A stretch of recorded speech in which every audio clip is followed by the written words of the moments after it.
Hard to believe it, but a couple days ago I stumbled upon a video about myself. Now, I know what you are all thinking. How is a video even possible for my time period? Well, I have an answer. Science and technology have been lying to us the entire time. Both have been around for ages, just like me. The end. So I decided to share this video with you because I'm just that nice. I hope you enjoy it as much as I did. Sit back, relax, and enjoy the show.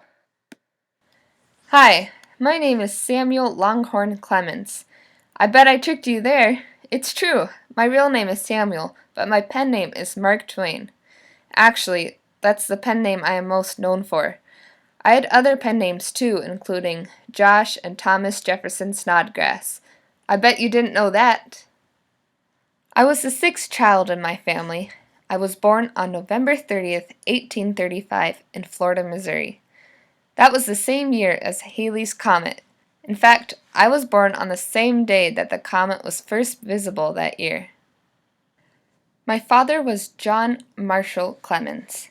He tried hard to keep our family happy. He wanted wealth, but apparently wealth didn't want him, because he never did get wealthy.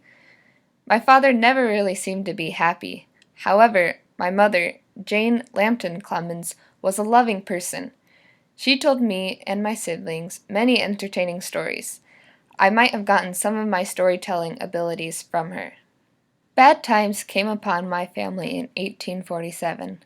My father died unexpectedly. My family then struggled to stay on the correct path. This major turn in my life led me to who I am today. I learned early on what it was like to struggle. I watched other people in poverty, including friends and slaves. I think that helped me understand how to write about people. I lived in a splendid town of Hannibal, Missouri, from age 4 to 10. Although this town was great, don't get me wrong, I loved it. It also had many sad parts to it. I once saw a man get murdered, and I watched a slave get beaten to death. These events showed up later in some of the books that I wrote. I had many jobs growing up. My first job was at the age of 12. I dropped out of school to help support my family. I started as an apprentice printer for the Hannibal Courier. Later, I was a writer and editor for a little newspaper company my brother owned called the Hannibal Western Union. I didn't always plan on being a writer. One of my dreams was to pilot a steamboat. Well, of course, being the person I am, I had to fulfill my dream. That dream came true in 1959 when I finally got my license. I loved the river. The river had made such an impact on my life. I never did live near the Mississippi River again, but I did write about it continuously in my books. Soon after gaining my steamboat license, the Civil War struck out and I joined the Confederate Army. However, I only lasted a couple of weeks before my unit disbanded. I then decided to go to California and become a money man there. However, this didn't quite work out. After realizing that mining for gold wasn't doing much, I decided to look for another job. I was a reporter for the Virginia City Editorial Enterprise. This is where I adopted my pen name, Mark Twain, which was common day vernacular for a steamboat captain. Here's a little more information about the term Mark Twain. Mark Twain means mark number 2, a Mississippi term used for measurement of depth and tells whether or not the depth of a river is deep enough for a steamboat. The steamboat is safe at 12 feet. In the West, I had many outbreaks as a writer. I wrote Jim Smiley and His Jumpy Frog and The Innocents Abroad. I wrote about the everyday events that I saw as I traveled. Tom Sawyer was a book written about my childhood. It involved many of my friends and family. Of course, I did change their names. The stories I told were about my mischievous childhood. I published Huckleberry Finn in 1884, but in 1885 it was banned from Concord, Massachusetts Public Library because of my views on slavery and what people thought was bad grammar. Banning the book gave me more publicity, so naturally I was happy about the uproar. By the way, the grammar might have been poor, but it was the way people talked back then, and in my book I use 7 different dialects in all, which is pretty impressive for a writer.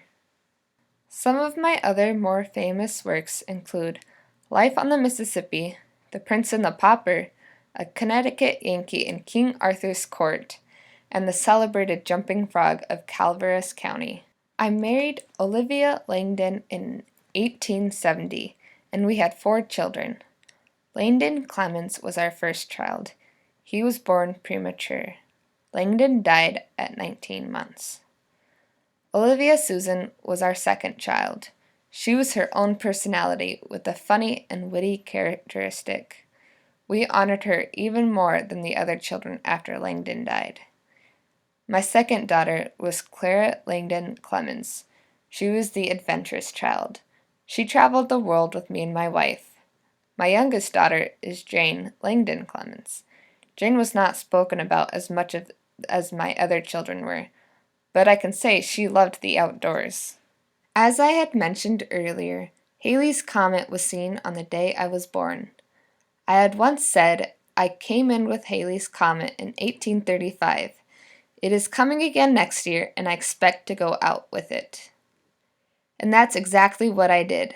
I died on April 21st, 1910, in Redding, Connecticut, of a heart disease. I was then buried in Elmira, New York. My gravestone has both Mark Twain and Samuel Longhorns on it.